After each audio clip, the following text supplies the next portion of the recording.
Howdy all, and welcome to day, 3 I'm already losing track, of Spinal Cord Injury Awareness Month. Well, if you have just joined me, or not, should realize that I am extremely lazy.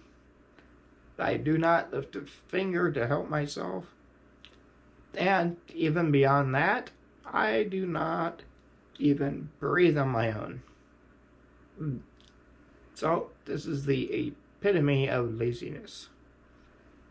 So, as some of the memes I've seen, I'm just in it for the parking.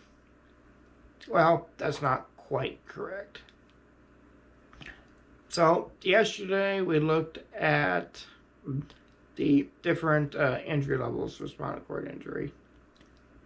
And my level C2-3 means that my breathing is also affected and that I do not have any control whatsoever over my diaphragm. So this means that for persons with my level injury or above, that at the time of our injury, we need to get help immediately afterwards. So in my case, someone came up along the scene of our accident and started breathing for me shortly afterwards. And this has to be the case for all of us. That, well, breathing is usually a good thing. I like the color blue, but not so much for skin, I guess. So, when you aren't able to breathe on your own, there are actually a couple options around. So when I was injured in 85, the primary option was just using a ventilator. And it hadn't been real long, actually, since portable home ventilators were available.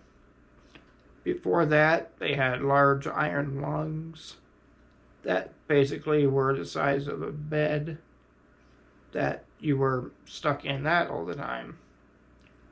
I have not actually researched when my type of ventilator started becoming available.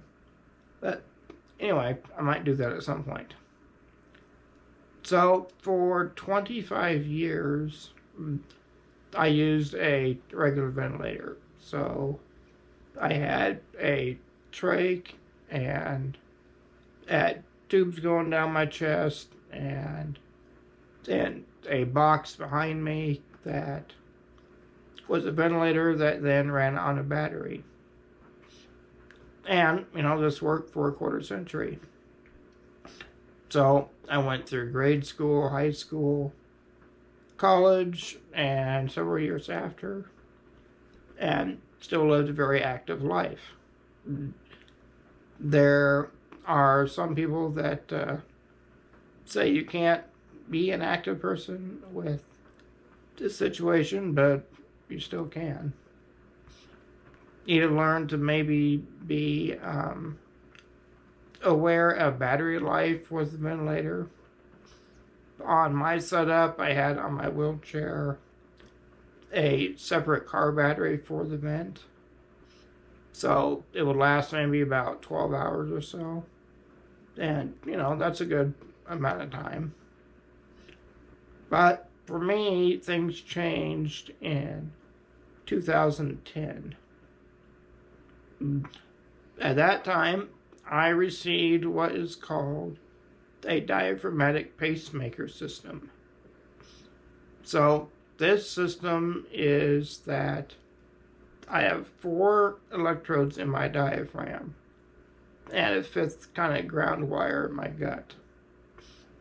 They all come out to a port on the side of my chest that then connects by wire to an external control box, I guess, or the pacemaker itself. So this then gives those wires a pulse every 4 seconds. And this is what makes me breathe. So the electrical stimulation that my diaphragm receives then makes it contract and I breathe. So when you see my shoulders bounce, that is when I'm getting a breath. That has made it now that I no longer need all the tubing. I don't need the ventilator behind me or the noise and the battery life of it. And it has made life a whole lot easier. I still have a ventilator around for backup just in case, but I haven't used it in over 10 years at least. So these are the options now for those of us that are unable to breathe on our own. I also had a trach, but now have a trach button instead. And for long-time viewers, you'll know that I've been having some trouble with it the last couple of years, but thankfully it's doing pretty well now, and infection or whatever has seemed to have cleared up. But like everything else, wait, there's more. Along with not being able to breathe, means I also cannot clear out my lungs on my own. So that means I get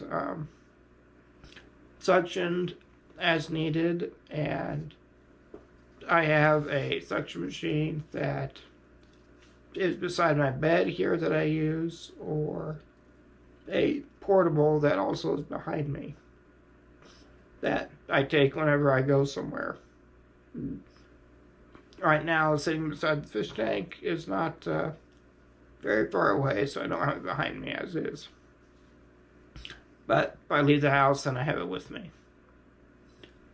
So that is what it means to have a high-level spinal cord injury and need assistance with breathing. That entails some other things as well, as far as needing help with caregivers and more. But we'll get into that in a later day. So, thank you for watching, and please remember to comment below with questions, and I will hopefully get to those later as well. But that's it for today. So, bye for now.